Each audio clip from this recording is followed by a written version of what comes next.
The ministry that looks after British Columbia's most vulnerable children in care is struggling tonight to explain why government documents were tossed into a dumpster and were not shredded.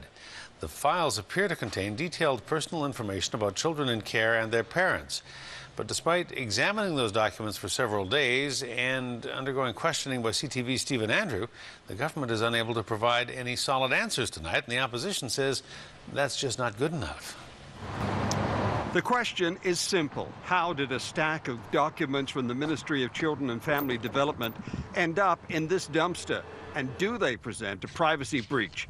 It's a question the government won't answer.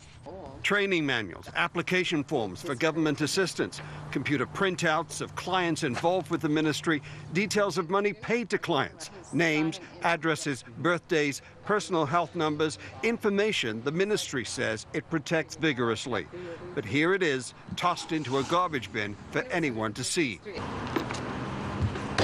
CTV News called Saanich Police to take control of the paperwork. Officers investigated. He actually spoke to the lady who did put them in the bin, and that the story had been that there had been simply some house cleaning, and these were non-sensitive materials that were placed in a dumpster. The department passed on the documents to the Ministry of Children and Family Development. The ministry originally said the paperwork was training material.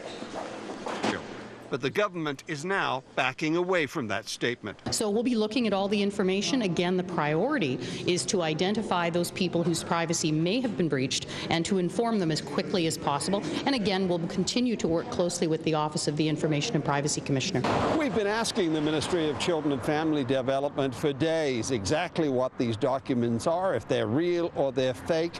But despite the fact they've had them for more than 3 days now, they still can't answer our questions. Tonight, the government says it has concerns about client privacy and has called in the Information and Privacy Commissioner. Well, clearly, if a week on, they don't know whether they've released private information or they've just released fictitious names as part of a training exercise is unacceptable in the 21st century. With the way information moves now, to not have this nailed down the day it happened is unacceptable. It appears that is not going to happen anytime soon. Government officials asked to review CTV's video to help identify the documents. We agreed. But when officials learned our news cameras would watch them watching the tape, we heard nothing further. Stephen Andrew, CTV News, Saanich.